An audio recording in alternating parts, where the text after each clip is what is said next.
Nigerian pop star Wizkid has wrapped up his glorious 2017 with a new single titled Manya. Baby girl, follow me, Manya. Baby girl, follow me, Manya. Now, Manya is a remake of Ghanaian Hip life group VIP's 2003 classic titled Ahomka Womu. The hook, the instrumentation, and the undertones are all a modification of the VIP record.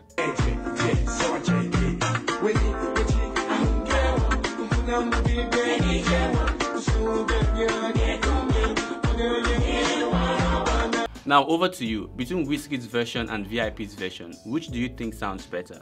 Leave your thoughts in the comment section below.